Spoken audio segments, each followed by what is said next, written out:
Hello, fiction fiends, and welcome back to My Fanfiction audiobook, aka Reading, but Better. Hi there, I'm Sonja, and I write, and welcome to episode 8 of me reading my fanfiction to you here on YouTube, audiobook style. Why do I do this, you may ask? Well, it's simple. It's because I'm a freak of nature. If you're new here, howdy. This is a series where I read my JoJo's Bizarre Adventure fan fiction to you here on YouTube.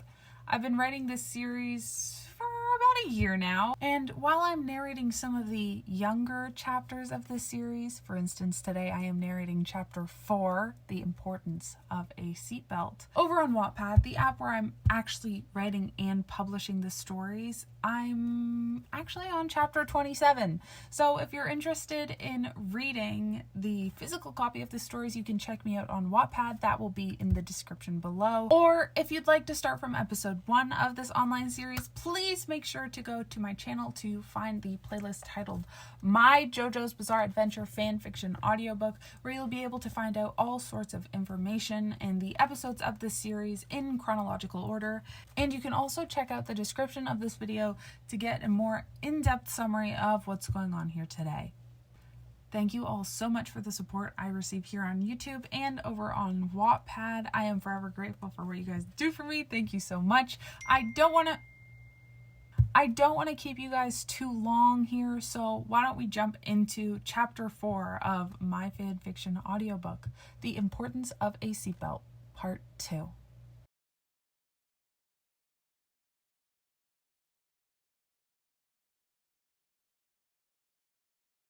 All eyes landed on YN, and though there were so many people to look back at, she couldn't choose a single one to rest her eyes upon. Jumping from person to person, her eyes rattled around the car. From the way the air grew thick with distaste and shock, YN knew that not only were the mobsters surprised by her question, but they were also in no mood to tell her about their business, and it became even more clear when Naranja spoke up beside her. "That's not your problem, Kay? You really gotta watch your mouth, lady." YN hummed in understanding, as a bold shade of red trickled over her cheeks and dripped down her face. She silently cursed herself for her stupidity. Asking too many questions was the first thing she was taught not to do. "Once YN is out of our hands," Bucciarati said, turning to face the back of the van, interrupting YN's thought, "I want all of you to head home and wash up, change into more comfortable clothes, and meet me back at my residence. We're going to have a long night of discussing." Bucciarati turned to face forwards again. He and Fugo sat in the frontmost seats of the vehicle, mostly keeping quiet and only talking when necessary. The very back of the van, however, remained lively with soft banter coming from Mista and Naranja, who warmed either side of YN. And as for the midsection of the car, it remained mostly lifeless. While one seat was empty, the other was occupied by a sleeping giant, Abbacchio. His legs were spread wide as he reclined back into his seat, his headphones on and eyes closed. "Is he always this boyish and poorly mannered?" YN thought to herself. "Does this man have no decency at all?" He was sitting so still that YN was almost worried. Maybe somebody should check his pulse. But no sooner did she worry did YN recall the brute's sour attitude and left the crude teenage boy for dead. As she observed the sleeping giant who sat in front of her, a sudden crunching stirred from her side. Naranja had pulled a bag of sour rings out from who knows where and began casually munching away. The raven-haired boy stopped briefly once he caught YN staring over at him. "What? Yeah, they're a little expired, but the crunch ain't that bad." He was a mafioso, YN had to remind herself. The boy eating expired candy could kill her. He had, in fact, blown up her car. And so could that sleepy gunslinger to her left. He could end her in a second, even if that meant waking up from the daze he was slowly slipping into.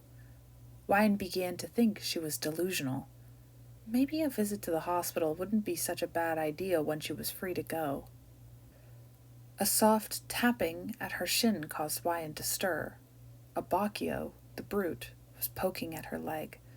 His fingers grazed the exposed skin above her alcohol-stained sock in an attempt to snag her attention. Quickly, Wyan shot her stare to the brute's. His head was tipped back, and his golden eyes had made their way to her face far before she'd seen him prodding at her. "Move up," he mumbled slowly. "Bucciarati wants to talk with you." It took Wyan a moment to realize that the brute had meant for her to move into the empty seat beside him. She first thought to crawl to the front passenger seat where Bucciarati sat, but the longer the idea lingered with her, the dumber it sounded. She let out a soft, "Oh," before unbuckling her seatbelt and quickly standing up to move to the vacant spot in front of her. The car shook as Fugo drove over potholes and past winding turns, making Wyan's knees buckle. As she slowly stepped away from the back seats, Abbacchio's legs didn't move when she tried to snake her way around him and toward the empty seat at his side.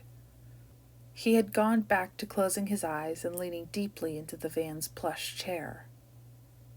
"Hey, can you please close your legs? I can't get by," she said as she held on to the headrest of his seat to steady her balance. But he didn't respond or move. He must be blasting music, Wyan thought as she looked at the headphones sitting soundly over his ears. She glanced back at Narancia and Mista for help. She didn't want to poke Abbacchio awake in case he would react poorly to being touched. The last thing she needed was getting punched by the sleeping giant. But she also didn't want to call out for him again. It would just make her look desperate and stupid to everyone else in the van. Wyan caught Narancia grinning at her, his eyes half-lidded as he rested his head against the seat and continued to pop candies in his mouth. Mista, on the other hand, was fully asleep, with his mouth wide open and arms crossed tightly against his chest. Narancia gestured silently, telling her to go on. Clearly, the arsonist was very inclined to see what would become of Wyan once she poked the brute from his slumber. She sighed deeply, and disappointment stretched across her features. Narancia only giggled as he watched the messenger's frown deepen. Turning to Abbacchio, Wyan gently pushed her finger into his shoulder. It was hard with muscle, and though she thought she'd jabbed him hard enough, he didn't move. Again, Wyan poked his shoulder, this time with a little more force. Nothing. Narancia began to chuckle louder as he watched Wyan struggle to wake the sleeping brute. He knew something that she didn't, and she was beginning to become concerned for her safety. What if I spook him and he accidentally slaps me? Wyan wondered. Wyan cautiously lifted an arm to shield her face, while the other stretched out to meet Abbacchio's shoulder for the third time. Narancia had to hold a hand over his mouth to prevent any laughter from escaping. At this point, Bucciarati was staring back at Wyan too, confusion soaking up his features. The boss opened his mouth, but after a moment of consideration, closed it swiftly. Clearly, Bucciarati wanted to see what would happen just as much as Narancia did. But Wyan ignored the others as she moved forwards, this time outright shaking the brute.